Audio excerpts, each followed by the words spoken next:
Week 15 is here. As always, Coach Jay and JJ. Start with you, Coach Jay. How you doing, man? Happy Wednesday, as always. How you doing, man? Doing good. It's great to be here. Another great week of football coming up. JJ, how you doing? Played some terrible golf today. Not so bad, but That's not shocking. good either. J- Shocking. JJ got on here, and producer goes, "You look tired, JJ." He's like, "Yeah, I'm playing golf driving." So we're happy you guys are here with me, joining us. JJ and I actually went 15, 14, and 1 last week, and Coach Jay, 13, 16, and 1, man. You were I disagree. behind. Disagree. You Had a bad line on the Seattle game. Seattle was 13.5. You guys gave me a 10.5. It probably moved. It moved a lot. And I knew it would be. That's why I took Seattle. That was because Geno Smith. No, it only moved that much because Geno Smith was announced that he wasn't playing before. Full job. I get ripped off. You know it. It is hard. I know as much as you like to complain about it. It is hard to make the picks on Wednesdays, but when they hit, it makes us look that much smarter. But here we are. We've got fantastic games, like you mentioned, Coach. And as you guys know, after every Browns win, I give away a Browns jersey. And the winner is Jay Bird. No, not Coach Jay, but Jay Bird. I'll send you a DM. Congrats on the Joe Flacco jersey. Let's show the overall records real quick. Here they are. Again, I know I'm still in last. JJ, I was talking about it. You're creeping up there, man. Now just 10 picks away from Pops. Predict right now. Do you think, and don't be biased, be realistic, do you think you're going to catch him by season's end? Without a doubt. Without a freaking doubt. I mean, you see me creeping. I'm coming up, man. Four weeks left. What is that? 4 weeks left? All I got to do is just do 2 games better a week or 3 games better a week. I'm good. You're creeping for sure. Like I said, and we've mentioned, there's some games that have huge playoff implications this week. Let's start with Easton Stick versus Aiden O'Connell. Thursday night football, Chargers, Raiders. Justin Herbert's out for the year. It seems like half of the NFL starting quarterbacks are out for the year. JJ, you are taking Easton Stick, and I got to tell you, man, I'm pretty shocked. So I would love to hear, what leads you to back Easton Stick on the road in this game? I just think with how bad the Chargers are playing, I just see this as a trap line in a way. Just with how bad the Chargers have been playing, the Raiders are playing with a little bit more motivation. Aiden O'Connell's been playing okay. But offensively, they still have some weapons. Hopefully they can get it together on defense. Defense is going to have to win this game. Again, it's going to be a low-scoring one. If the Chargers are going to want to win this, I think it's the first team to 20 wins. So hopefully it's not a 2017 game where the over hits, but I think the first team is 17, 20 points. That's going to be the game winner. And I just think Easton Stick is going to figure out a way with Keenan Allen and Austin Eckler and, find a way to get it done. And by the way, Palmer didn't play last week. He was ruled out. He's coming back this week, I think. So we'll see what happens there. Well, let me see. Keenan Allen was literally not even 10 minutes ago just ruled out. Do you want to call an audible? I'll give you the opportunity. No Keenan Allen. If Palmer plays, I'll leave my pick the way it is. Okay, fair. But if Palmer doesn't play too, then I'll change it. I'll change it. That's just a matter of fact. I mean, yeah, but either way, they have Easton Stick. I don't know. He doesn't look good. And again, the Raiders scored 0 points last week. Coach Jay, this game, again, it's going to be an ugly Thursday night football game, but you're with me on the Raiders. Yeah, it's bad. The Raiders had a bye week to get ready for the Minnesota Vikings, and they got Devontae Adams. They got some good players, Josh Jacobs, and they got a 0. They scored 0. That's concerning to me. I'm hoping that O'Connell gets some things back together. I think this is a horrific game to watch for the fans of the National Football League. Easton Stick and O'Connell, and horrific.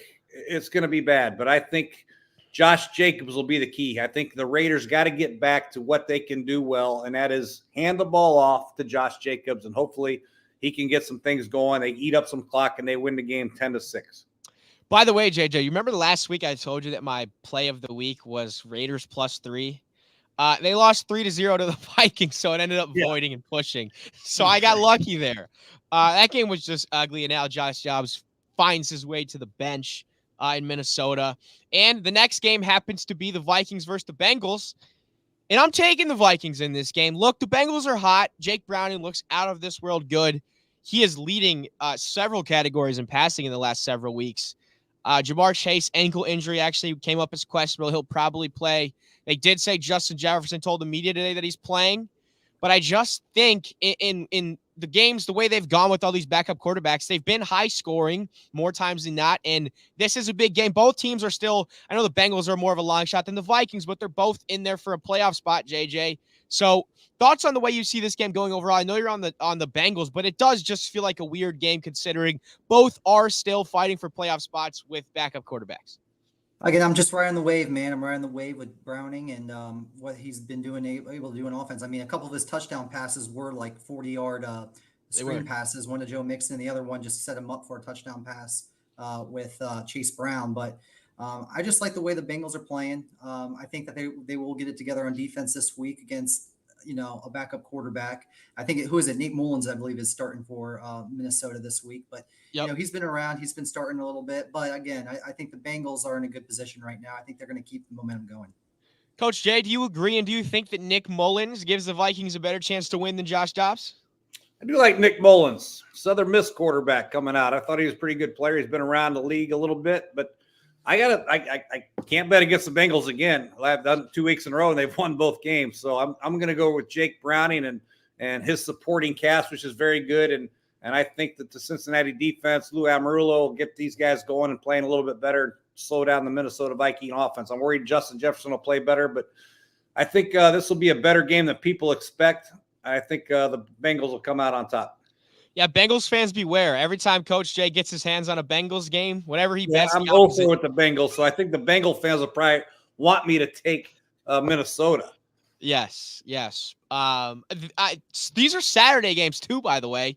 Not only do we have a Saturday full of bowl season in college, but we've got a full slate of NFL. The next one is the Pittsburgh Steelers and the Indianapolis Colts. And JJ, I'm coming back to you first. What earlier last week you had your what the fuck moment with your dad on his pick that ended up working out in terms of the Tennessee Titans Dolphins game. This is my WTF moment to you, man. I mean, the Colts aren't a bad team, and the Steelers with Mitch Trubisky can't move the ball. I mean, they're back-to-back games. They've lost to both 2-10 teams going in, the Patriots and the Cardinals. And you think they're going to go on the road and cover 2.5 in this game against the Colts?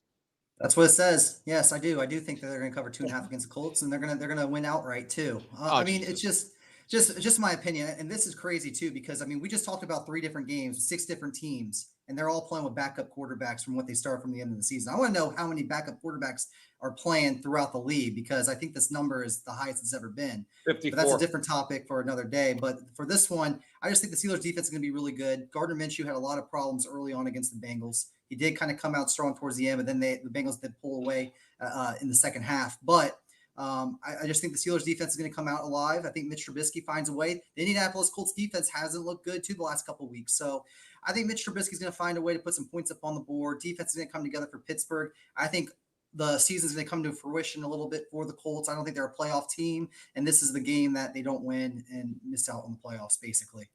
The Colts are 2-4 at home, which is interesting. They're a better road team than they are a home team. I believe there's no Jonathan Taylor again as well.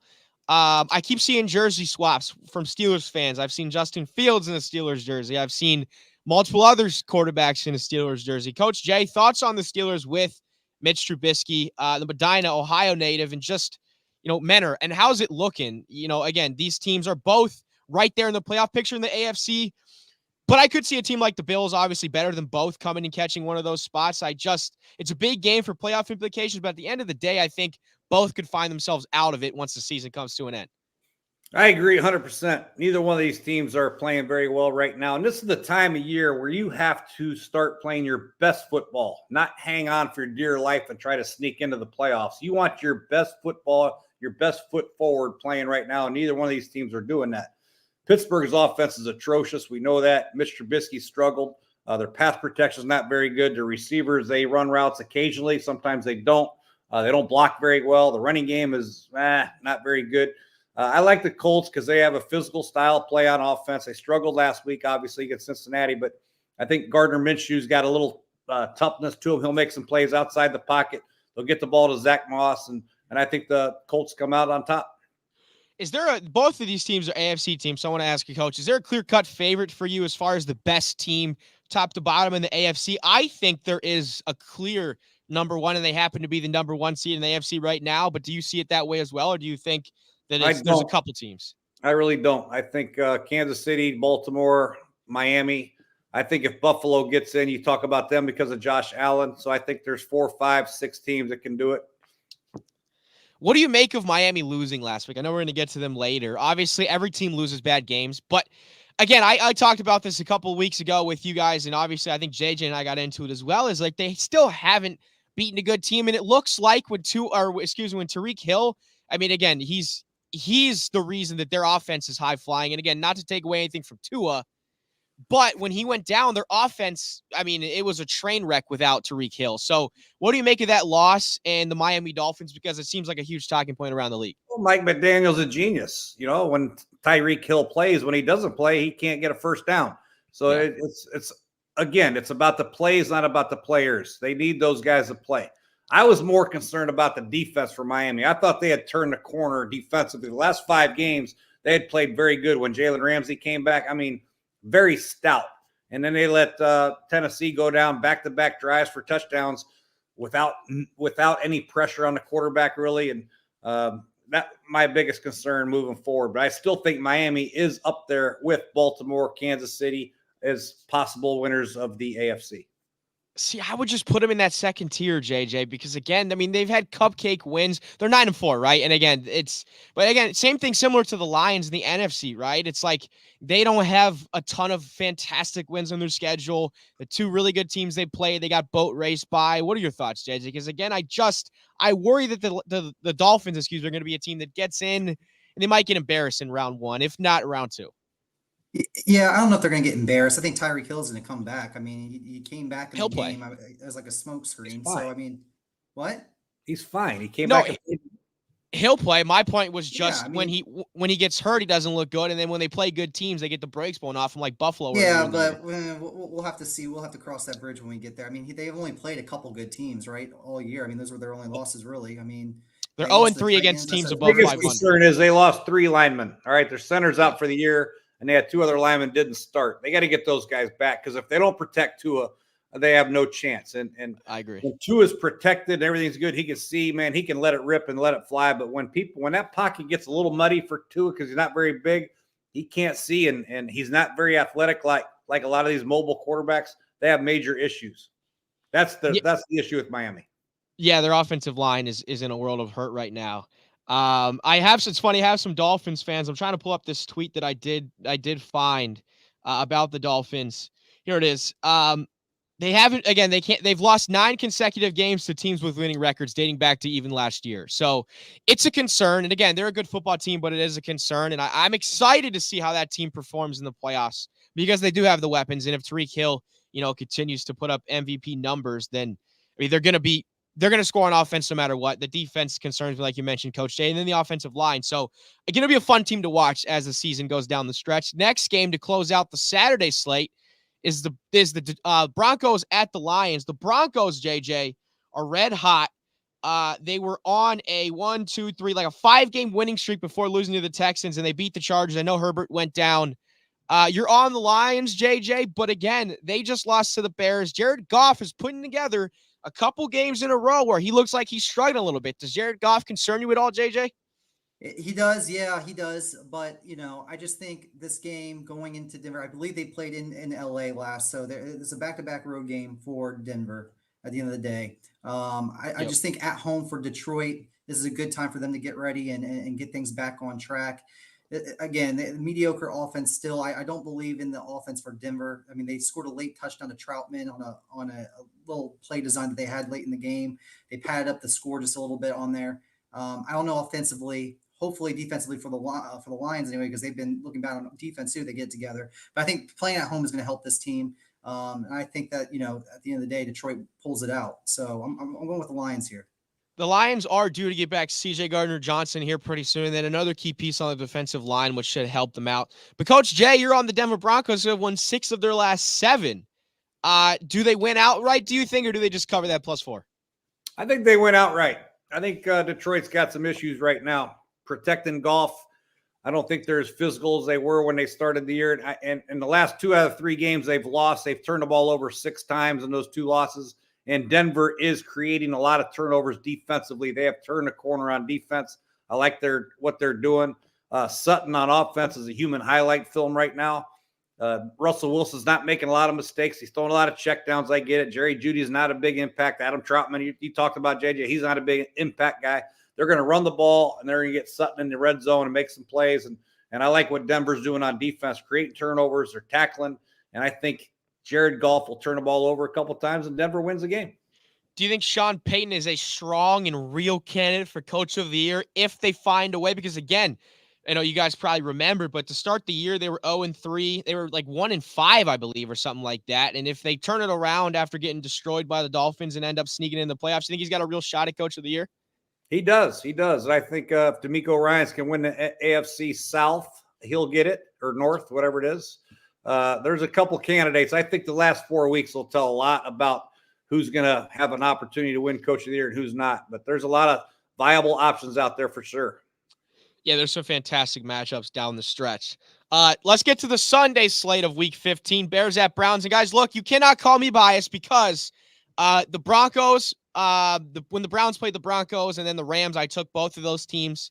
Last week, I took the Browns and they won. And this week, I'm doing it. I'm scared because I had these picks entered in before I found out that the Browns were losing Obo Okoronkwo to the IR, Grant Delpit. I mean, I don't think I've ever seen a season where a team has more season-ending injuries than the Cleveland Browns. I mean, it's just sickening at this point.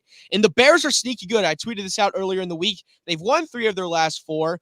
Should have been 4 of their last 4 if they didn't blow a huge lead to the Lions on the road. JJ, the Bears look sneaky good, and they're probably one of the most healthiest teams in the NFL. Do you think the Bears, JJ, can win this game outright in Cleveland, where I will say splits don't lie, numbers don't lie. Cleveland is a very tough place to play for opposing teams. 6-1, the Browns are at home. Yeah, they are. They also gave up 27 points last week to the Jags. I'm curious to see how Joe Flacco performs again. I know he had a great game. Just Jacksonville's defense has been horrendous the last couple of weeks. So I'm wondering if that's going to improve. And the Bears defense has been no joke too. I mean, they defensively, they've been awesome. So I think the defense is going to carry over playing at home. It's going to be a low scoring game. I think it's going to be very, very close. I just assume that the Bears are going to find a way to score offensively and hold the Browns under a few points. So I just think it's going to be a Bears game.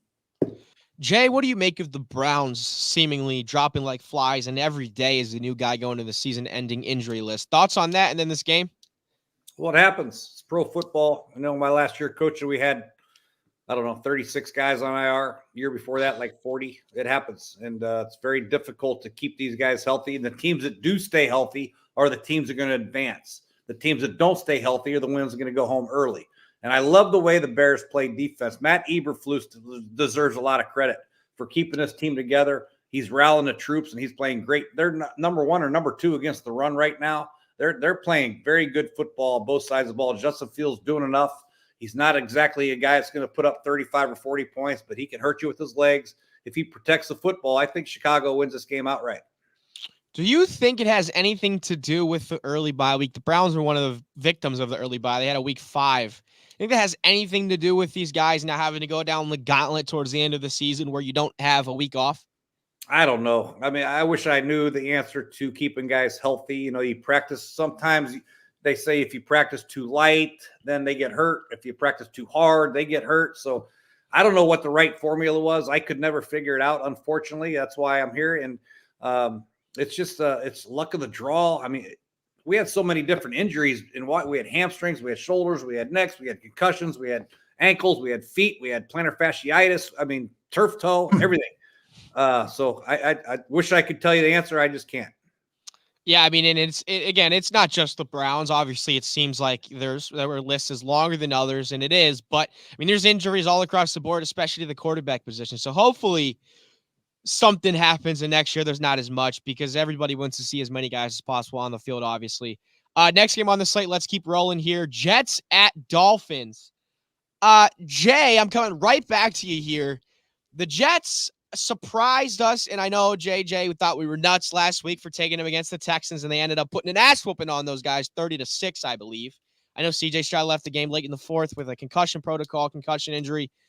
But you're on the Dolphins. It is in Miami, so it scares me. But look, Zach Wilson, from his press conferences to how he played last week, that dude's slinging the ball. He has nothing to lose. He knows he's not going to be on that Jets roster next year.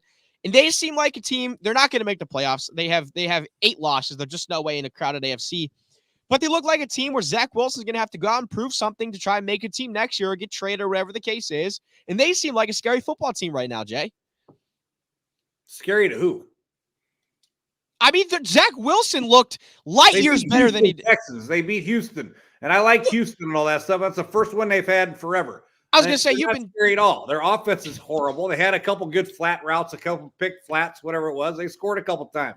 Congrats. It was like 3-0 in the third quarter, right?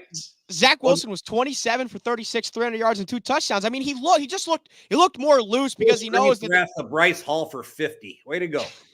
Anyway, we're taking Miami. Miami's going to bounce back. Jalen Ramsey, the defense, is going to create about 3 or 4 turnovers. They're going to play better. Vic Fangio is going to get on this defense's ass, and they're going to come out and they're going to shut down the Jets. And, of course, Tua will find Jalen Waddle, will find Tyreek Hill past these very good corners. I get it, but they're going to make enough plays to win, especially at Miami. I think it's a no-brainer.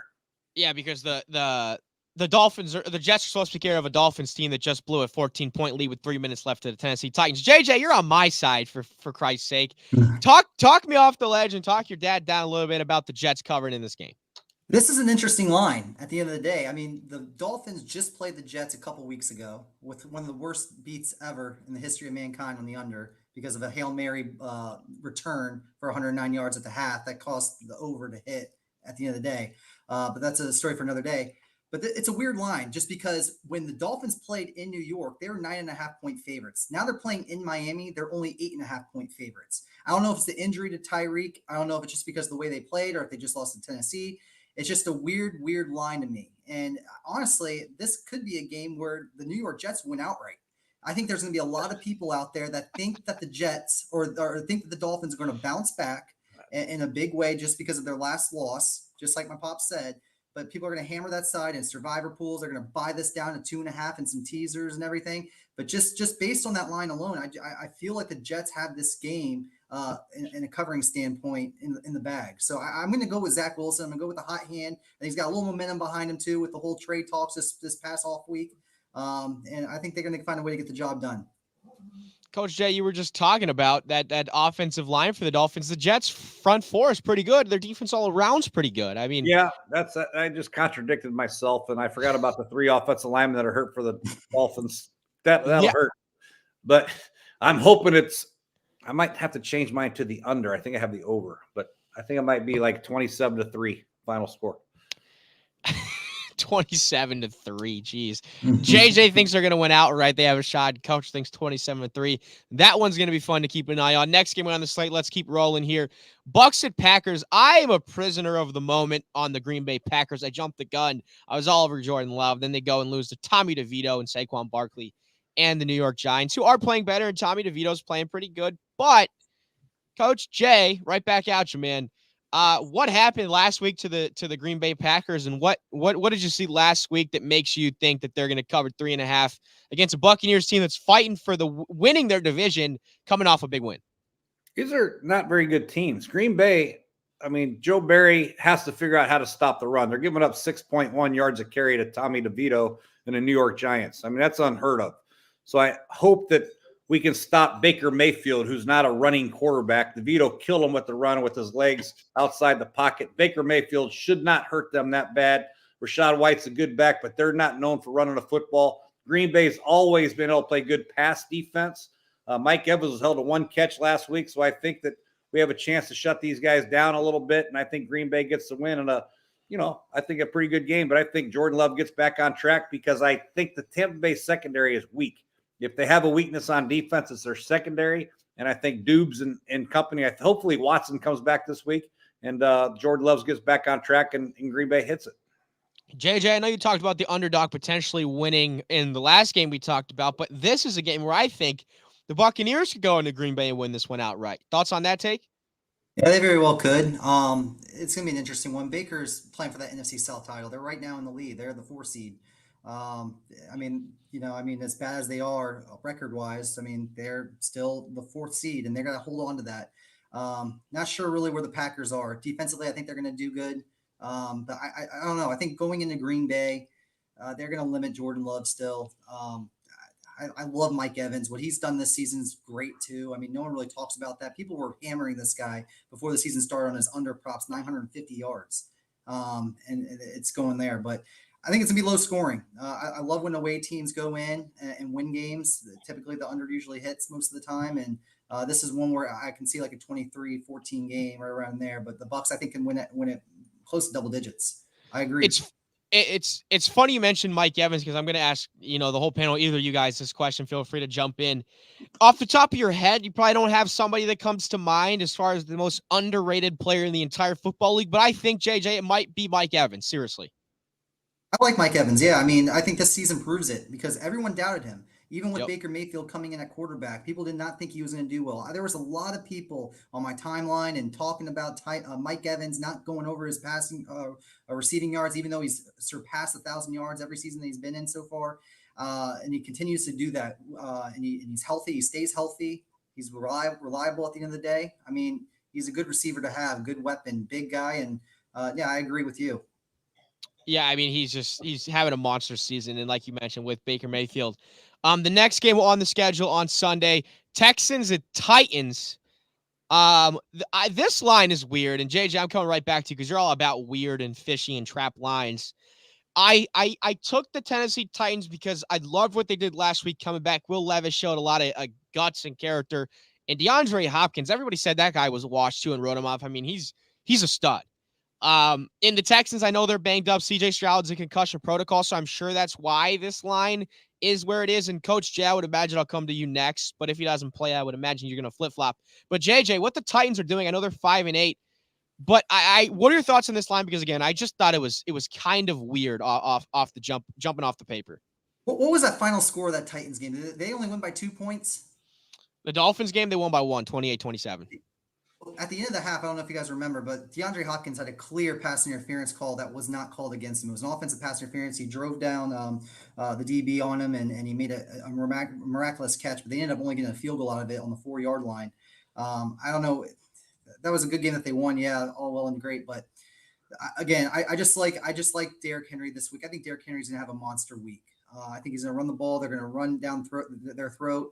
And then once they start running it, they're going to open things up for DeAndre Hopkins and easy things up for Will Levis. So not sure what Stroud's going to be doing. I know he's in concussion protocol.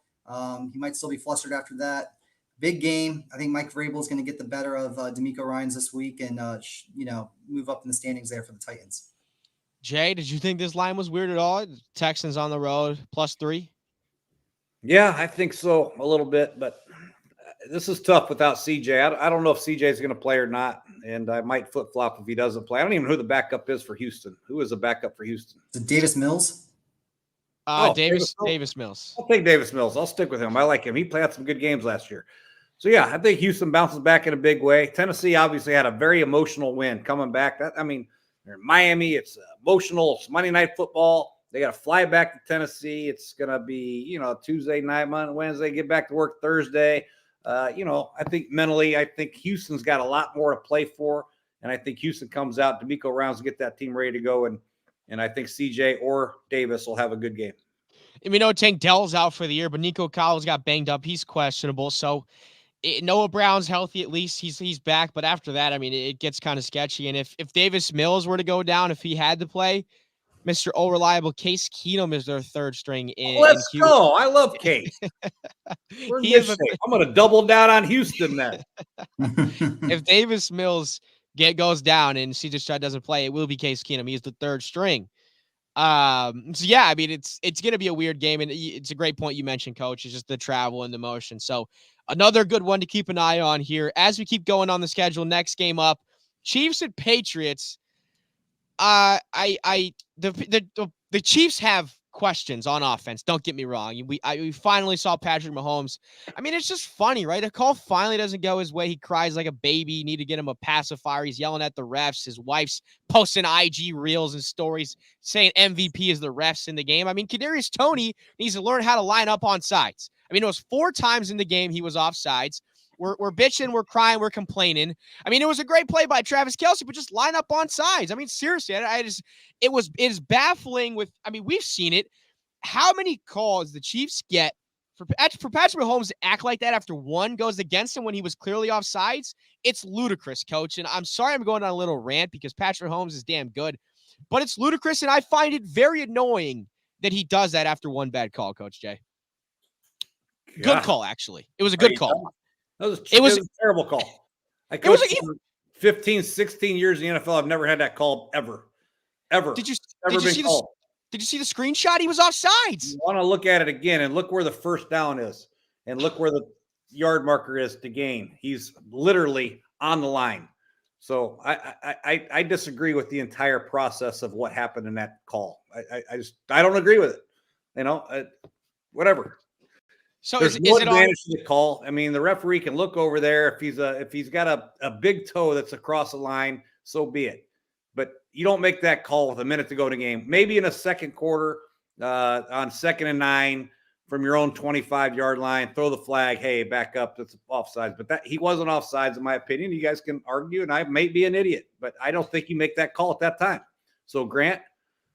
I will say I'm with you. I hate when refs control games in big moments. Look at the line to gain. When you watch that play again, don't look at his foot because you can't see the ball because the center picks it up and tilts it so he can snap the shotgun, so you can't see the ball. But look at the line to gain, and then look where his foot is.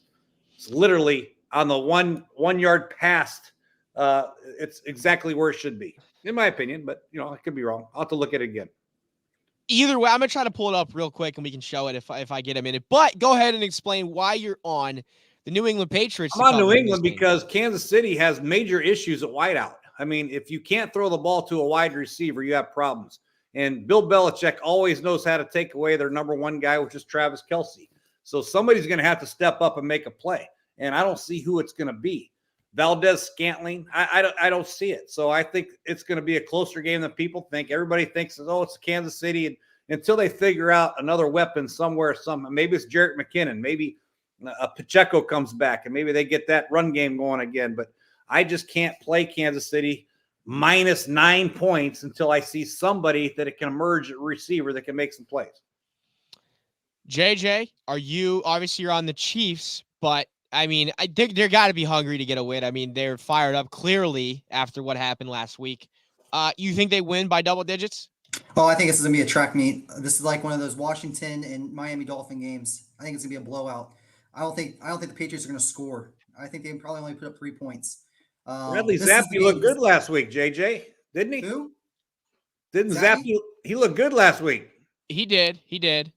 He had 3 touchdowns and, early, and then he kind of fell off in the second half.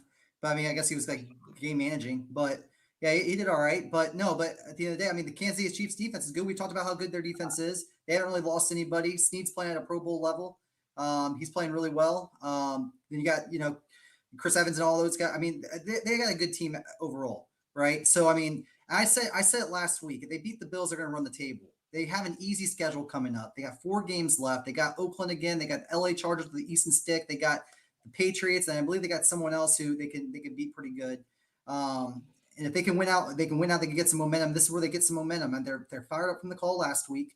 And this is just a game that they're going to blow the doors off. This is a 20+ point victory by the Chiefs.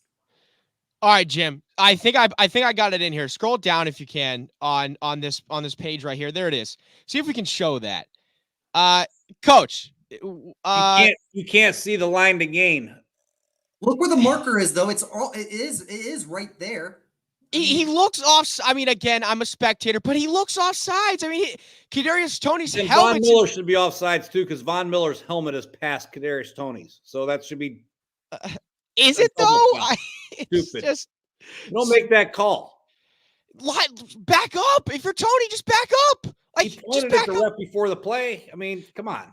You can't, but at the same time, just don't put yourself in the position. Like, back up. Like, are you sure that he's past the center? Really?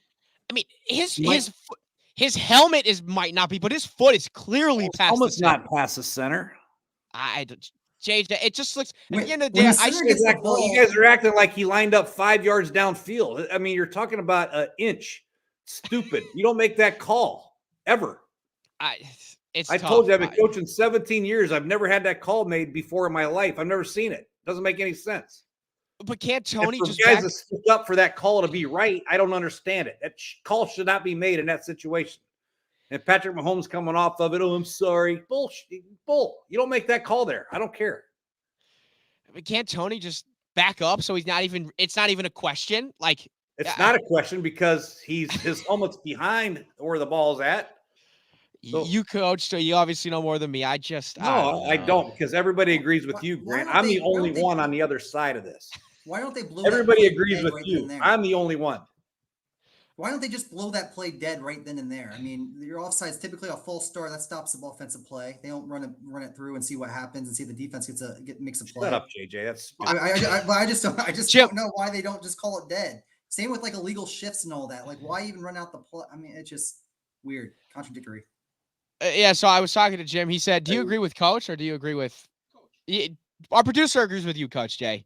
Really? Yeah, he does. His mic's not hot right now, but he there's does. another angle you got to see where you see where he's standing and you see the first down marker, where the first down marker is. 10 yards from there, Tony is right on the line. It's not offsides. Go ahead. Is your mic hot? You good? Yeah, I'm on.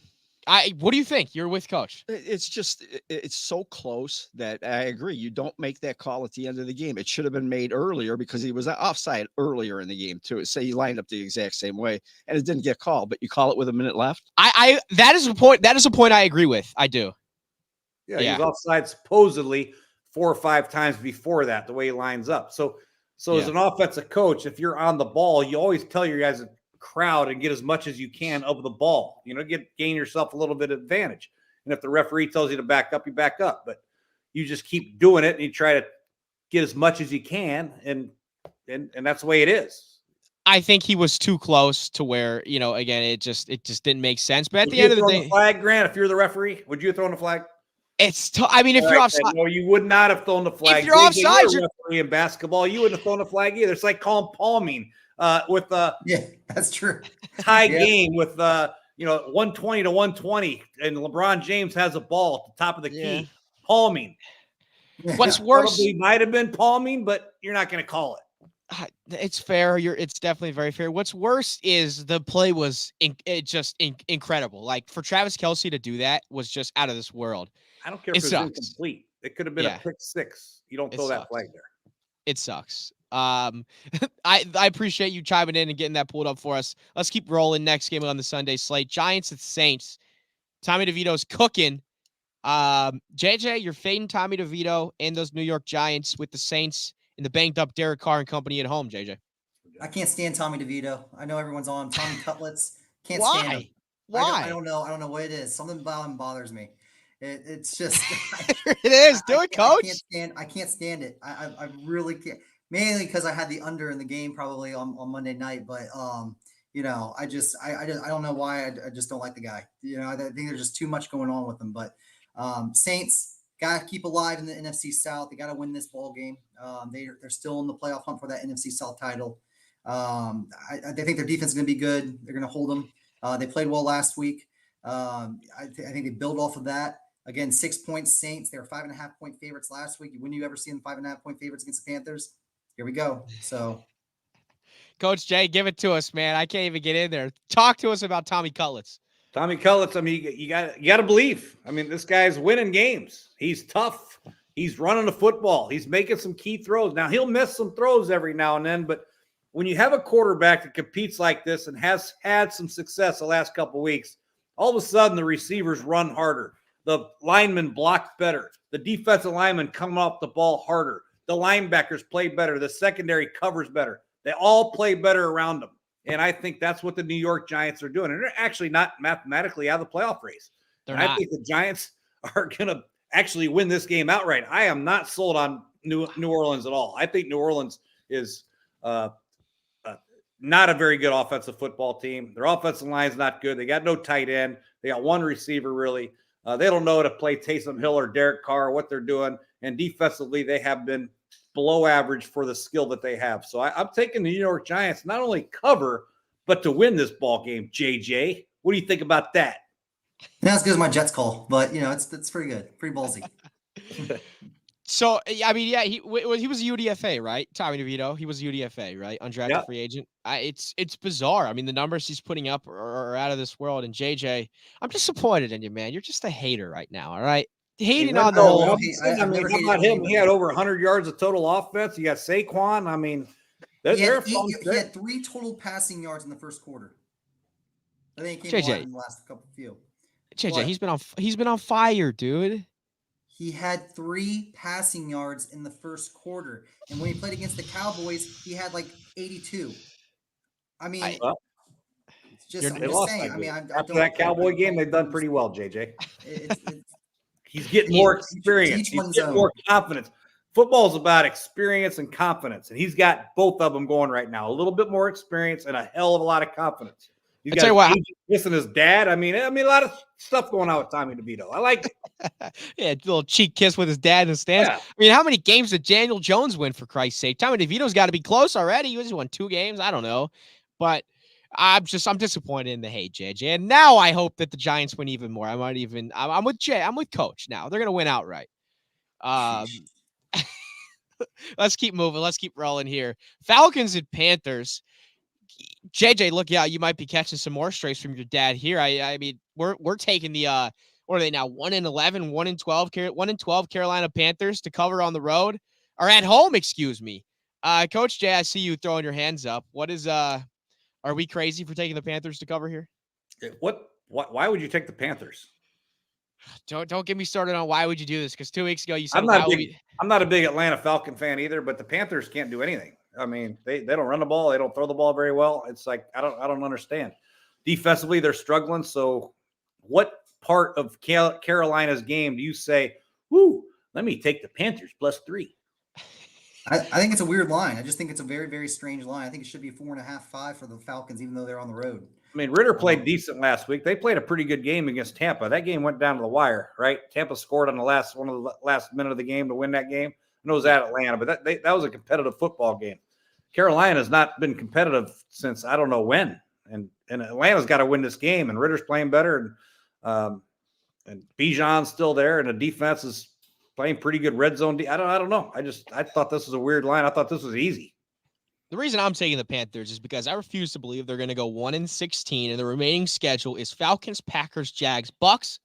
If there's a game they're going to win to get to 2 wins, it's probably going to be this one. So that is why I'm on the Carolina Panthers at home. But I'm not confident in it. I mean, you're right. Stupid reason. You take them against the team that they're playing. You don't, I mean, is that why you're doing it? You're looking at the remaining schedule. They're probably going to lose the rest of them. So they're going to win 2 games this year. It'll probably be this one. Yeah, I mean, I'm serious. This time it is. I don't think they're going to go 1-16. I really don't. I don't. The only reason why I'm taking the Panthers is because the line is fishy. I don't think the Falcon. I mean, if you put these 2 teams right now in Atlanta, Atlanta's going to be a 3-point favorite if you do the whole home field advantage thing. I mean, they should be 6-point favorites at home. 100%. I mean, on the road, the Panthers lost to the Bears by 3. On the road, the Panthers lost to the Titans by 7. On the road, the Panthers lost to the Bucks by 3. So they're not getting blown out in the recent last 5 games, Coach. I mean, they're losing. But if my reasoning is stupid, it might be. But I looked at those games and what they've been doing, and while they're losing, I actually took Carolina a couple times in the last few weeks. That's why I let JJ come back. Yeah. You're right, though. They're 1-12, and that number is obviously very alarming. But I think they could get it done this week, so we'll have to wait and see. Next game on the Sunday schedule, Commanders at Rams. Everybody is on the Rams to win this game and cover. I'm on the under, and I'm honestly kind of regretting and thinking it is probably just a very dumb pick because Commanders, Sam Howell, we know he can put up points whenever, and the Rams look really good. I mean, went into Baltimore last week, lost on a crazy overtime return punt. The Rams look really good, and JJ, I might call an audible. I haven't really before on the over in this game, but I'm really scared about the over under there. Yeah. I like the over too. I'm more confident in the over than I am the Rams -6.5. To be honest with you, I think it's going to be closer than people think. It's going to be high scoring. God, I was back and forth on this one. But Cooper Kupp finally got involved a little bit last week. He finally had over 80 yards and a touchdown. He had a few receptions too. so he looks healthy. That's why I'm going offensively. And the secondary struggles for Washington is not good. So I mean, it's bad. So they can pick them apart with Puka and Cooper. They'll be all right. Kyrian Williams is playing great too. But man, yeah, Brian Robinson's out for the Redskins, I believe, Commanders. So this one's just tough, man. These are two teams that could really just compete. I think 6.5 might be too many points for the Rams overall, but I gotta go with the better team. I think it's the Rams. Coach Jay, 6.5 too much to go against your Commanders? Can you guys hear JJ's mom eating chips in the background? It's driving me crazy. I mean, seriously, stop eating chips. I'm taking. I think this is a weird line to me. How can this only be 6.5? I'm with you. JJ thinks it's too much, but I think it's too little. I thought it should be 13 or 12. What the fuck? The Commanders haven't played a down a defense in a month. Their defense has been horrific. They don't rush the passer. They can't cover anybody. I don't understand why it's not 13 or 14. And the Rams have played very good in the last few weeks. I mean, they took Baltimore down to the wire, not for a punt return, right? I mean, they're in overtime. They got a chance to win that game. The Rams are playing good, and the Rams have got to win to get in the playoffs. And it's at LA. I thought this game was at Washington, is why it was only 6.5. Yeah, I mean, this game is a joke. This game should be 38-10. I mean, spot on. Yeah, I don't understand it. This one was the most confusing line all week. I think the Rams win this game in a blowout. Cooper Kupp and Puka. How are they going to cover Puka and Cooper? They're not going to be able to. The way to cover them is to get pressure on Stafford, and they can't do that. They don't have any blitz packages. They lost Sweat and they lost Chase Young. They got Allen and Payne, but they can double them on the inside. So I just think this game is a slam dunk for the Rams. Yeah, spot on. I'm with you. 6.5 seems just so low because everything about the Commanders. That hook is spooky. It's not spooky at all. It's going to be a 14, 20-point game. You don't need the hook. In LA too. You don't need the hook. There she goes eating another chip. I don't have chips, but I have no words for this line because it is bizarre. Let's keep rolling with the 4:00 slate. 49ers at Cardinals. JJ, Kyler Murray and the Cardinals just beat the Steelers recently 2 weeks ago.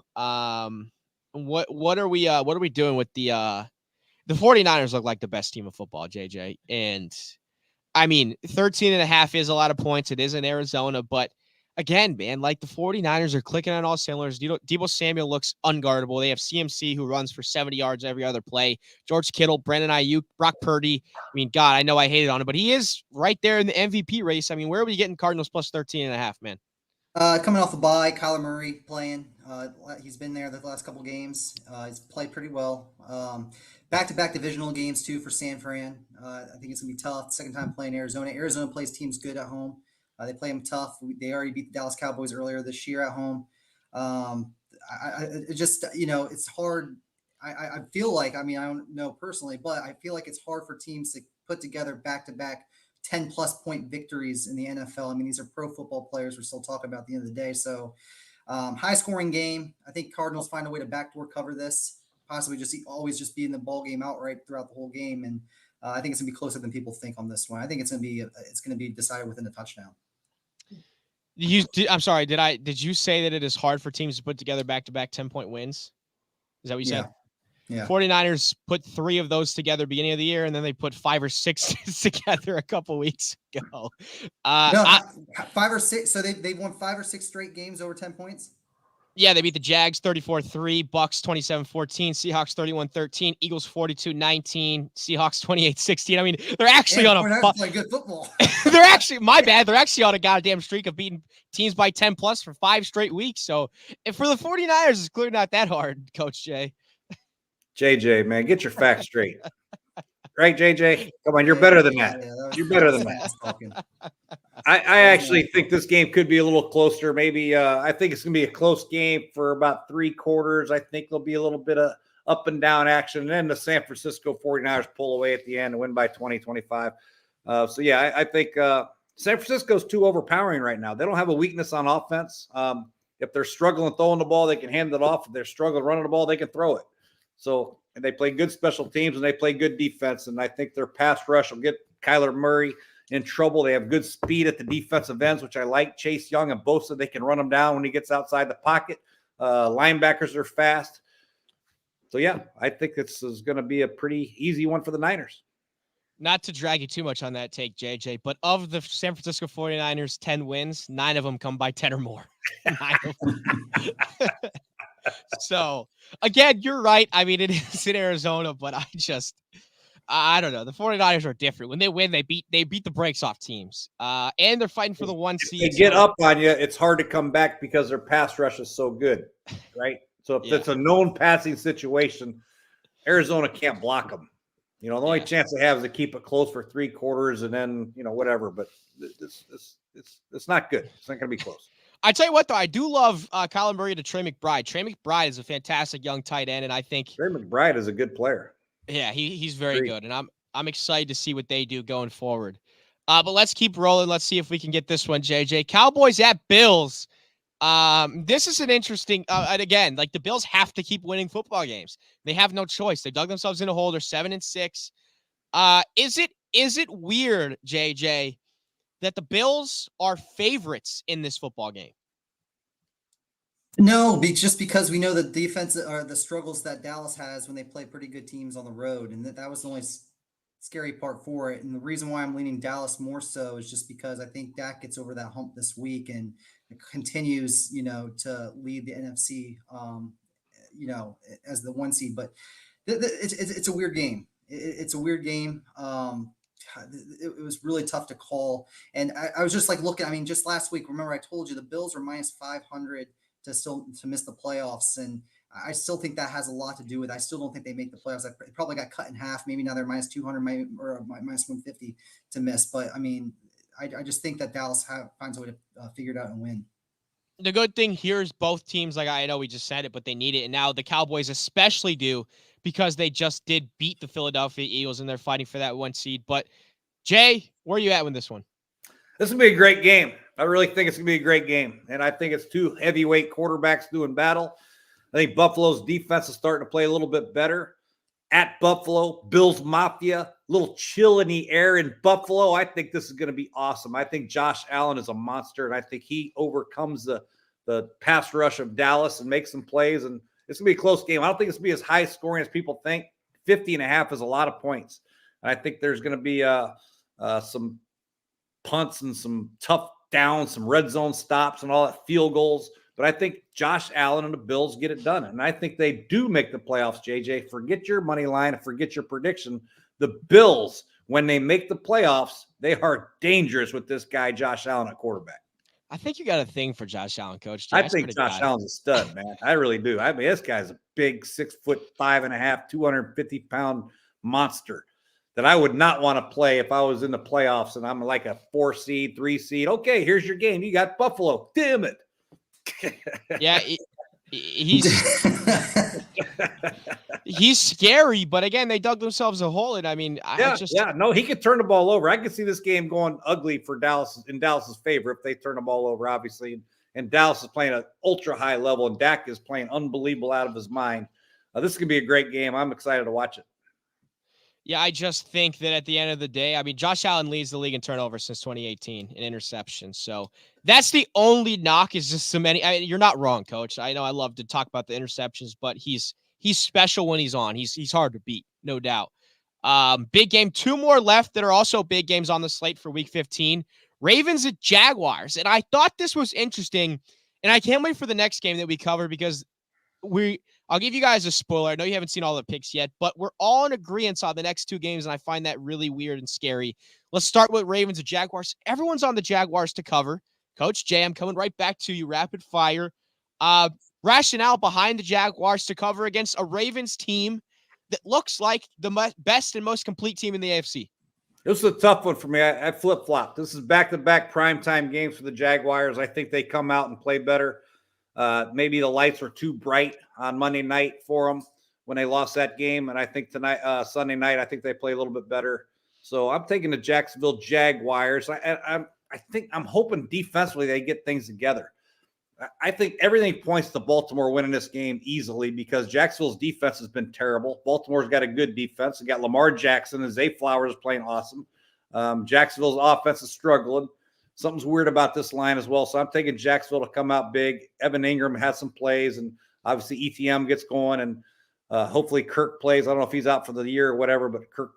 So who knows? I think it's gonna be a good game at home for Jaguars. Yeah, Kirk is out for the year, and Zay Jones is actually questionable. I'm sure he'll play, but JJ, I currently have somebody trying to bee me on Twitter right now. They made a fake account. That ever happened to you? I swear to God, it happens like yeah. It's bizarre. What's up? It makes you feel a little special though, deep down inside. I think it makes you feel a little good, doesn't it? It's weird. I mean, you do a giveaway and somebody wants to scam people. It doesn't make any sense. So if you are watching this, I don't know what you're doing, but let's keep rolling. I want to get your thoughts on this game because it's weird that it was hard. Jace hit on it perfectly. I had a hard time fading the Baltimore Ravens in this game. I really did. Yeah, this one's the weird line. I think the three biggest, trappy lines for me was the Jets, it was the Falcons, and it was also this one right here because the Jaguars defensively haven't been great. Offensively for the Ravens, they've been killing it all year. I mean, it's the best offense they look. They scored 30-plus points, I think, in the last 6 or 7 games.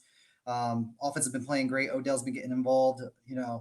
Isaiah likely coming in, filling in for Andrews on a busted coverage, but they're doing well offensively. But again, and then you saw the struggles that Jacksonville's had the last 2 weeks. They lost to Browning, they lost to Joe Flacco, and now they're playing against Lamar Jackson and ex-MVP. I mean, why do we take Jacksonville? Can I switch? Go ahead. You want to switch? You want to switch? Yeah, let me give me Baltimore. I mean, good job, JJ. Way to sell me. Yeah, no problem. No problem. It's just a weird line. I think the Jags got to get something going. They got to get some momentum, beat a good playoff team, knock off the Ravens, get some momentum going in the last 3 games of the year, win the AFC South. They got the guys in the background. They got the Texans. They got the Titans knocking at the door. So they got to compile some wins. This is a big game for them. So I did a take. It's funny you say that. I did a take earlier this week on Twitter, and I just gave a quick analysis on every current AFC playoff team. And for the Jaguars, all I put was can beat anybody, but could also lose to anybody. And I don't know any Jaguars fans, but their Jaguars Twitter found it and said it was the most spot on take they've ever seen about their team. Any of you guys have any thoughts on that? I mean, it really does feel like you said, they could lose to Joe Flacco and these off the street quarterbacks, but then I do feel like they're good enough to beat any team that they play. I feel like they have a very good football team, but the last few weeks defensively, they have been absolutely atrocious. And that's the biggest concern moving forward. Early in the season, they were creating turnovers. They're playing very good defense. You got Trevor, you got ETM. They dominated both sides of the ball for the most part. And they had good players on both sides. But right now, offensively, they're struggling just a little bit. And defensively, they can't get off the field and they can't tackle and cover.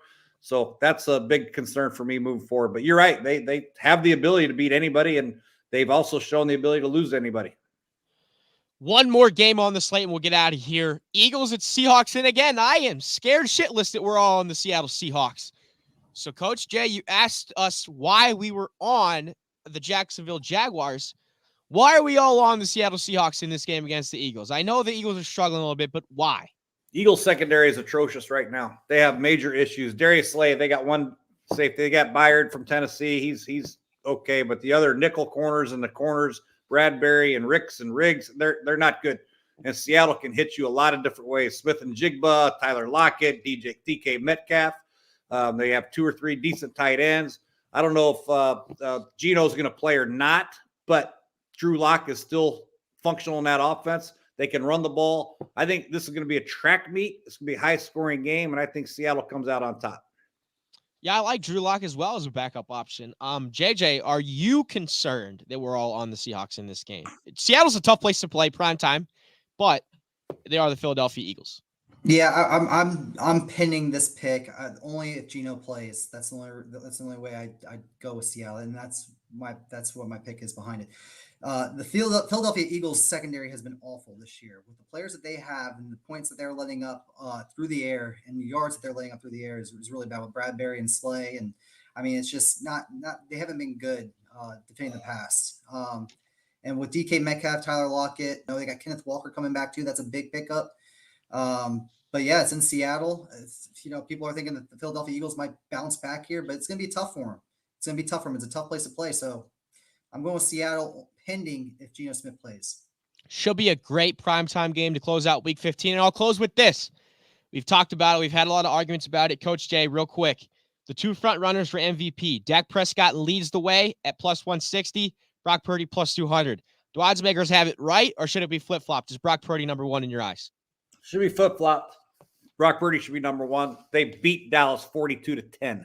All right, so if it's close, let's go to head-to-head matchup, 42-10. Brock Purdy. Don't say it's a supporting cast. Don't say it's a system. Mike McCarthy's got a great system, and Dak Prescott has a great supporting cast too. CeeDee Lamb and Pollard and Cooks and Ferguson. So I don't want to hear all that BS about that. Let's take the quarterback who's playing the best team, and it's Brock Purdy right now. And then you go to head-to-head. If it's close, Brock Purdy, 42. Dak Prescott, 10. JJ, let's get you to close.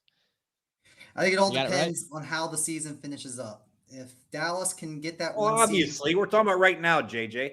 yeah, Yes. right now it's Brock Purdy. It's Brock Purdy right now. Like we said Eh, beforehand, yeah. There it Yeah. is. I'm with you guys too. Brock Purdy, I love head-to-head, and they beat the brakes off those Cowboys. Guys, pleasure having you this week. Week 15 should be a good one. We'll catch you next Wednesday for week 16. Jets money line. Jesus.